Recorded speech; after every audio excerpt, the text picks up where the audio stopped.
क्या ओम नमो भगवते वासुदेवाय।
तोता नहीं तोती बैठी थी और वो लेकर प्रसाद भगवान शिव ने पहले ही डमरू बजा दिया। वो एक अंडा था, वो बैठा था, उसमें जान नहीं था, लेकिन जब अमर कथा भगवान शिव ने कहा तो वो जान आ गया।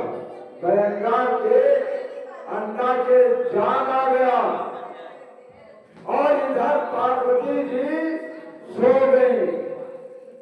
और भैया आदरणीय सम्मानीय माननीय हमारे अनिल डॉक्टर जी, डॉक्टर साहब का मैं इंतजार कर रहा था, तो डॉक्टर साहब आ गए हैं और भगवान के चरणों में कुछ प्रसाद अर्पण किया। भगवान इनका कोष खजाना हमेशा आनंद मंगल रहे और जीवन में कोई कमी ना आए, और है भी नहीं। इनको आशीर्वाद देता हूँ, दिल से आशीर्वाद देता हूँ। क्या देह सौभाग्य आरोग्य देह में परमम सुखम रूपम देह जयते यशो सब कुछ भगवान को दे। और अरविंद आचार्य से हम लोग कहेंगे कि भगवान का भोग लगा के प्रसाद बांध दे। तो इस प्रकार से अब पार्वती जी के नींद आ गई और उस अंडा के जान आ गया।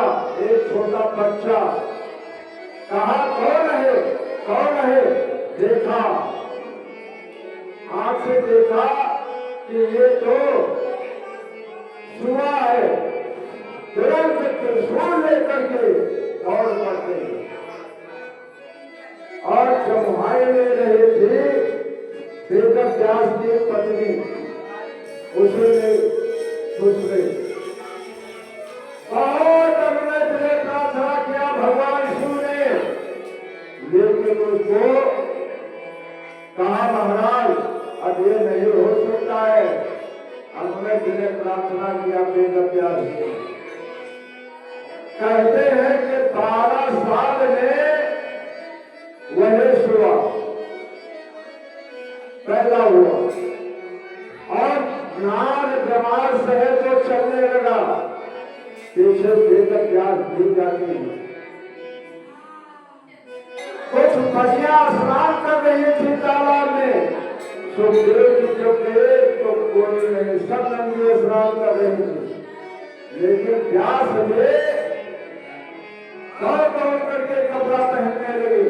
बोले सुखदेव जी महाराज, कपड़ा पहनने लगी। जमीन को देखा, पूछा तो कहा इनको मोह माया अभी व्याप्त नहीं है। और श्री सुखदेव स्वामी जी ने श्री पहले भागवत किसको सुनाया? महाराज राजा परीक्षित को। और परीक्षित अभिमन्यु के पुत्र है, पांडव में से। एक बार ये जो है चतुरंगिनी सेना को लेकर के शिकार खेलने गए कि सीताराम सीताराम सीताराम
धनी आदमी था। अरे बहुत सा धन था उसके, लेकिन जीवन में ना कथा सुना, ना भागवत सुना, ना दान दिया, ना पुण्य किया पूरे जीवन में। अंत तो गत्वा, क्योंकि मृत्यु लोक है और सभी की मृत्यु होती है। बड़े विक्रम धेनु दधीच में और भारत के जिन भारत ठाना और गए दुर्योधन यज्ञ जुड़े जिन 64 कोष पे छत्र पिता बाल गए बलिराम गए जिनके कथरे दब से समाना और खरा को परमान ये तुर से जो खरा सुधरा और बड़ा सबका। ध्यान से सुनिएगा, किसी को नहीं रहना है, उसने दान पुण्य कुछ नहीं। अंत तो बच्चा जब उसकी मृत्यु हुई, लड़का भैया 4 लड़के हुए, 4, और सब बच्चों ने सलाह दिया इसके मरते मरते सारा धन खत्म हो गया, गरीब हो गया।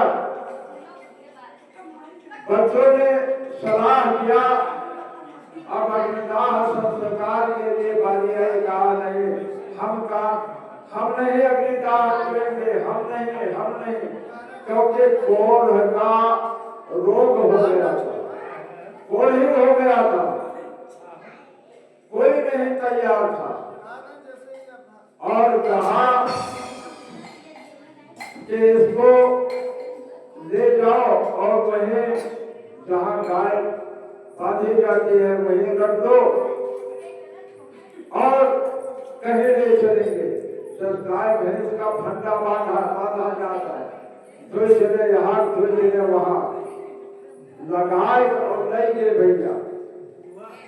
कोई नदी में डाल आए और इसके पूर्व उसी जगह एक आदमी था, वो सुन रहा था।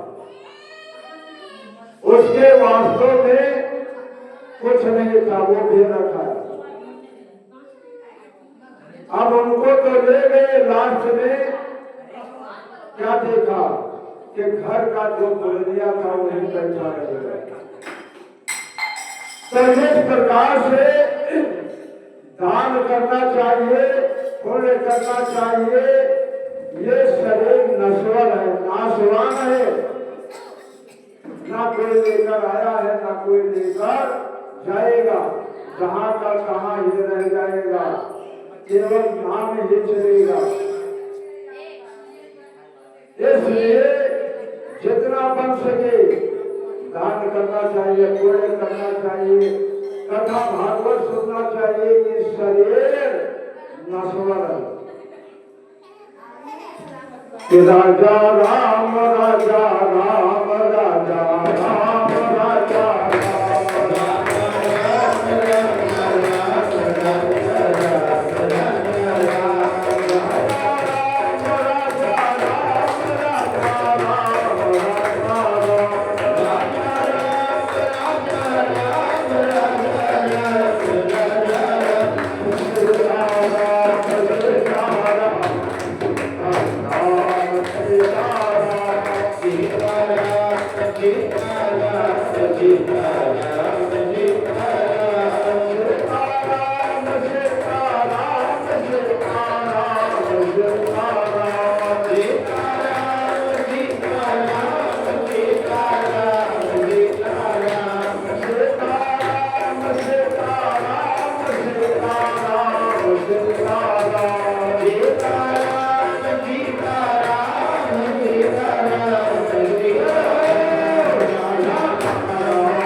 ऐसा राजा न हुआ था और न कोई है न होगा।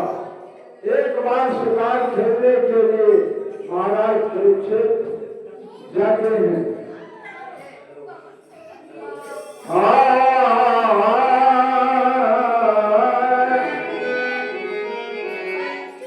और क्या देखा रास्ते में कि घर में पदे के चरणों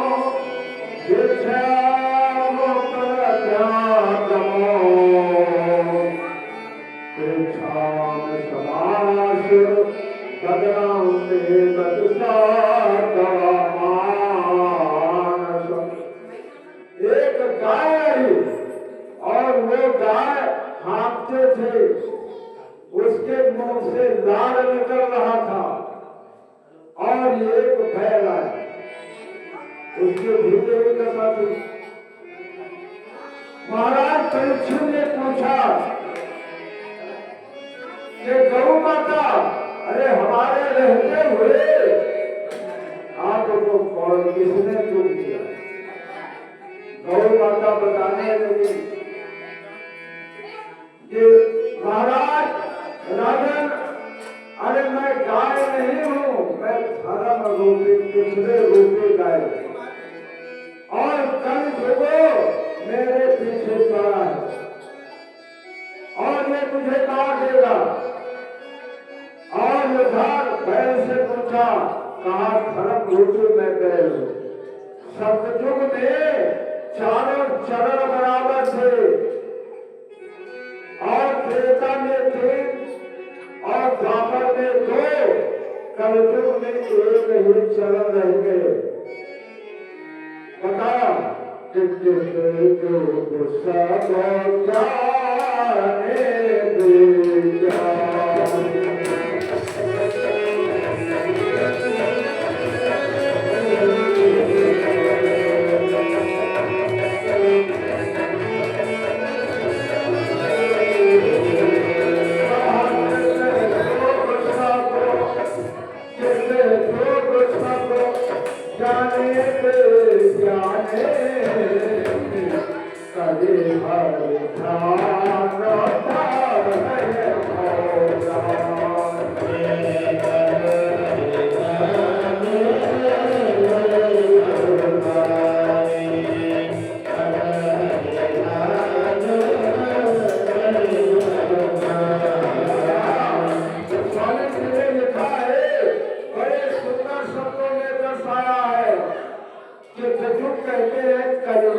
युग में सब लोग ज्ञानी थे, वैरागी और विज्ञानी हाथ जोड़ते थे और साकेत धाम चले जाते थे। युग सब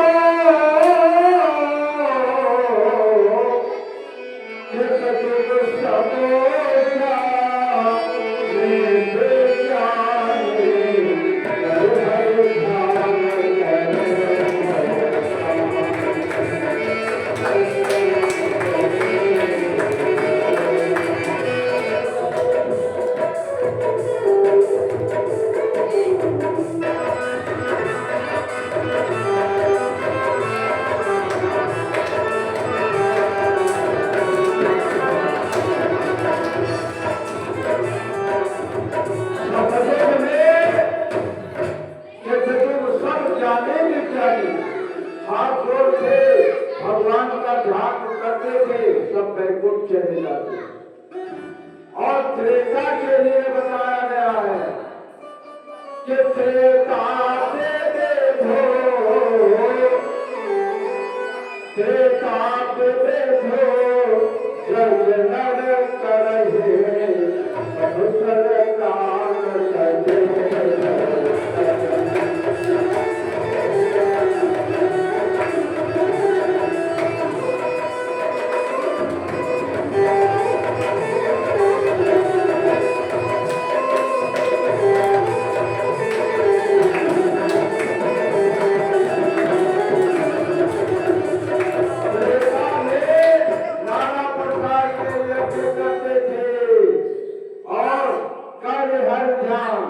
भगवान का ध्यान दे करके और भवसागर भैया वो थक जाते थे। देखिए हमारे काशी के तरफ से भगवान के चरणों में कुछ दक्षिणा आया और विनायक सिद्ध सदन गज बदन विनायक, विनायक नाम है। भगवान आनंद करें, मंगल करें और बच्चों के लिए वही आशीर्वाद है जो सीता जी ने हनुमान जी को दिया था।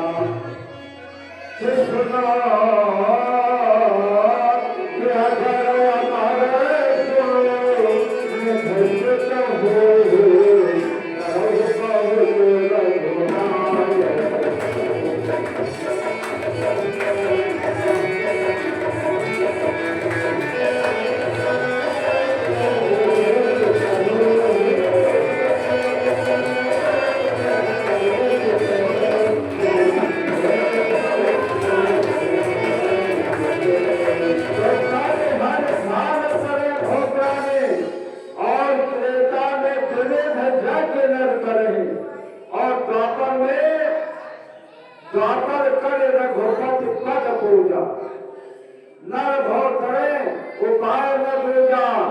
और कलयुग में क्या बताया कि कलयुग केवल नाम आधारा।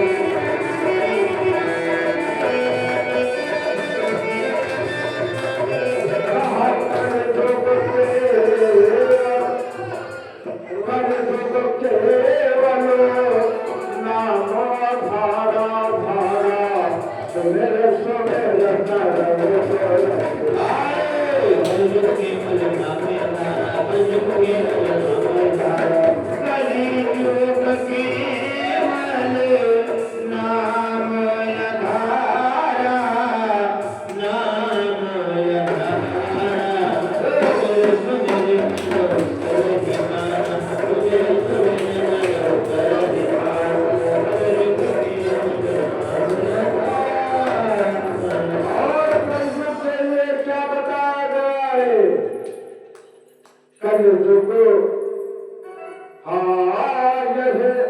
यही कल धर्म न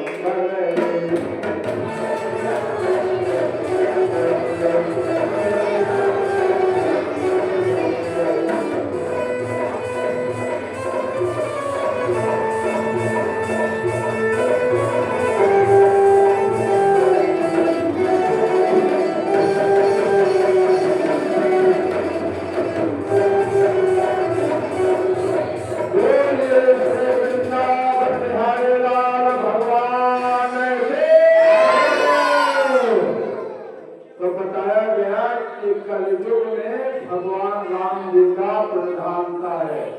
सोते जागते बोलते बैठते और काम करते रहो, भगवान का नाम जपते रहो। अब कलयुग आ गया, काला क्रोध ढेर और बहुत बड़ा। अब तलवार को निकाला महाराज परीक्षित ने, और वास्तव में परीक्षित महाराज ऐसे थे कि जिनके राज्य में सिंह और बकरे को ले लीजिए एक हाथ पे बांध लीजिए। आप तू कहां से आ रहे? और इधर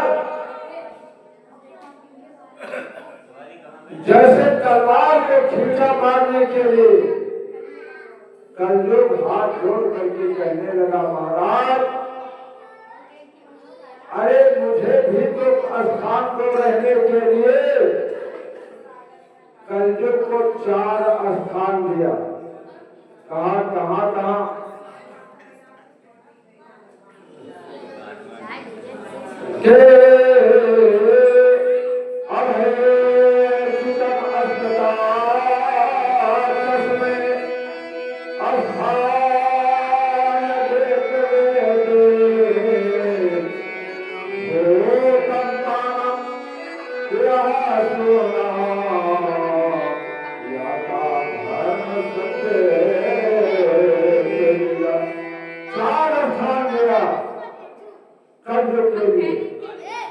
कौन कौन कहा झूठे गवाही जो देते जाते हो, भैया झूठ गवाही न दे, जो झूठे गवाही देते हो और जो नशा दूसरे का करते हो और जो दारू पीते हो, पैसाखानी हो और दूसरे का निंदा या दूसरे को बिना वाह मारते हो। कहा महाराज अरे कोई और जन के घर में जाला लगा हो, कभी घर में झाड़ू न लगता हो, जो माताएं बहनें देर से उठती हो, उनके यहाँ कलयुग का वास होता है। और जो सुबह 7 बजे उठते हो, कलयुग का वास उनके भी। इसलिए हाथ जोड़ करके कलयुग ने कहा, महाराज कोई अच्छा भी जगह दे दीजिए। कहा एक जगह तुम्हें सोने में देता हूं, सोना। अब वो तुरंत मुकुट में बैठ गया, वो जरासंध का मुकुट है, जरासंध का मुकुट है। अब वहीं पर कलयुग के आक्रमण से महाराज राजा परीक्षित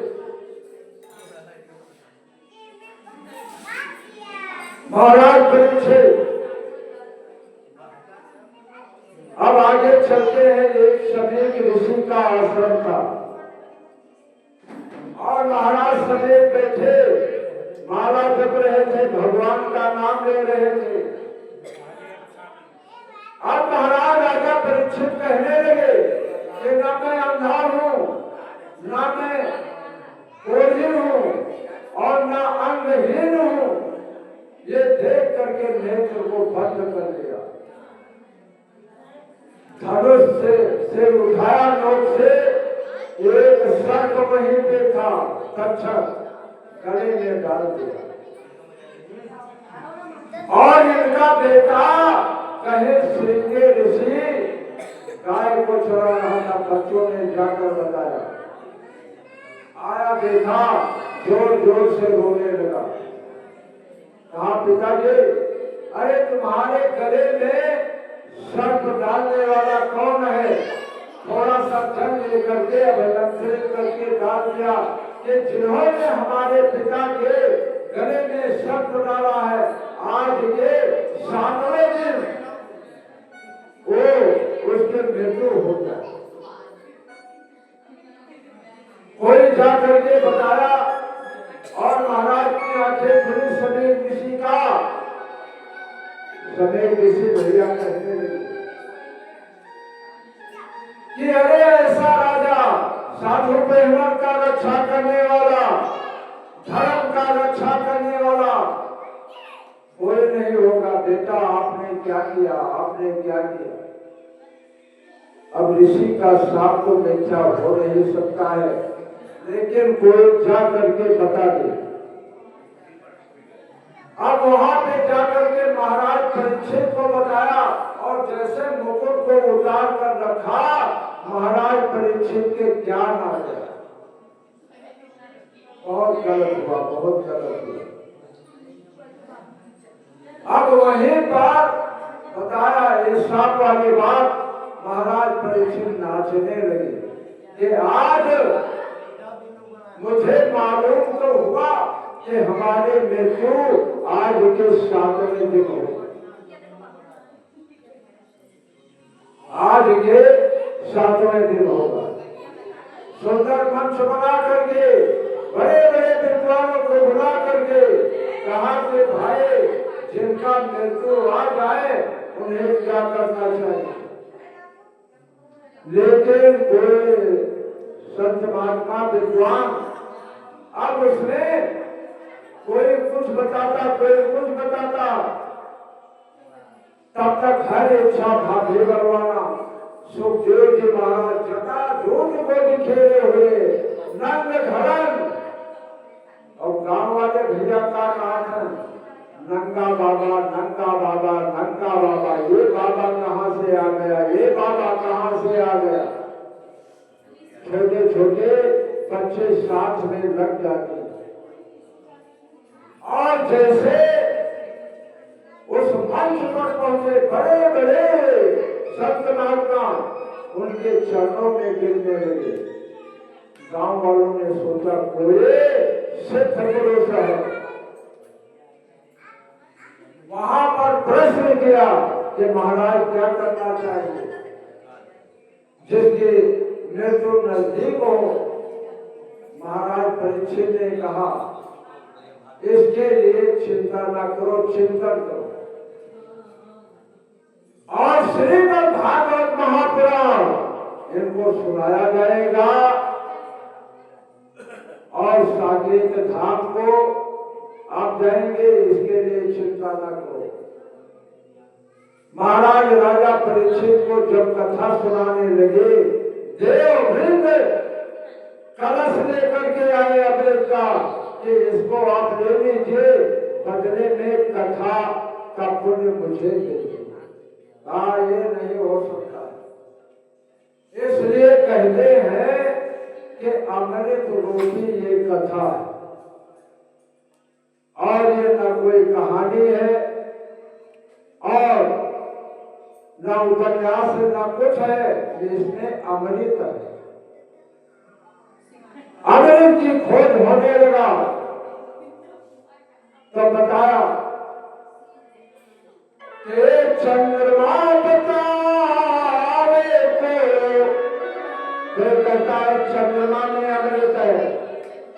चंद्रमा बतावे को, समुद्र बतावे को, तेरा घर को शेष राज